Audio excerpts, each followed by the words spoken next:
Inusisa po sa pagdinig ng Senado ang tungkol sa hindi umunong pagbabayad ng kuryente ng ilang politiko na nagmamay-ari ng electric cooperative. Ayon po sa National Electrification Administration, ang konsumo nila na ipapasa umano sa mga consumer. Saksi, si Ian Crew.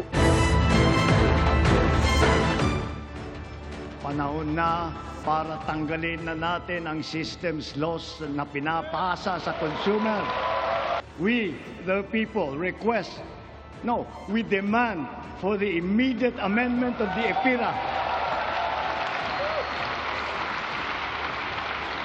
Immediate o agad-agad na pagtanggal sa system loss at value-added tax o VAT nito ang iniutos ni Pangulong Bongbong Marcos. Pero 17 araw matapos siyang banggitin sa State of the Nation Address o SONA, tinatanong pa rin sa Energy Regulatory Commission kung kaya talagang tanggalin ang system loss sa kuryente.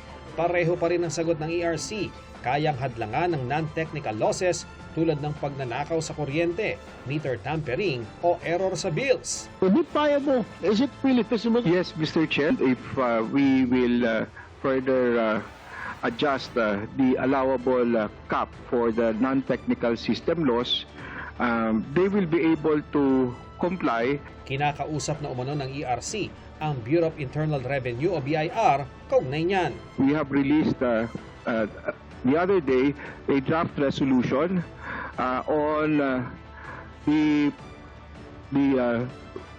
classification or characterization of the system loss charge as a government-mandated pass-through charge.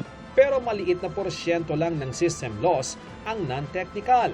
3% lang kung kuryente mula sa electric cooperatives ang pag-uusapan ayon sa National Electrification Administration o NEA. Kaya sabi ng isang resource person, dapat alisin din ang technical losses o kuryenteng natural na nawawala habang dumadaan sa mga kable. I don't believe that technical systems loss is merely physics. I think that's a dangerous idea. Because that will also reward inefficiency. Sa NEA naman na usisa ang umano'y mga electric cooperative na pag-aari ng mga politiko. Sabi ng NEA, ilan sa kanila ang hindi nagbabayad ng kuryente kaya ang konsumo nila ay kasama sa naipapasa sa consumers. Ang aking direktiba sa kanila, putulan ninyo. Putulan ninyo. And may mga politikong pinutulan namin, natatawag ko sa akin, nagbabayad naman. So yung mga episode na ganyan ay nabawasan na po. Ang Department of Energy, National Electrification Administration at iba pang stakeholders ang pag-amyenda sa anti-pilferage law ang isinulong sa pagdinig. Sa ganitong paraan daw, mas madaling mapapanagot ang mga nagnanakaw ng kuryente. Kabilang sa pagbabago ay dagdagan ng nasa batas na pwedeng tanggaping ebidensya para mahabol ang mga nagnanakaw ng kuryente.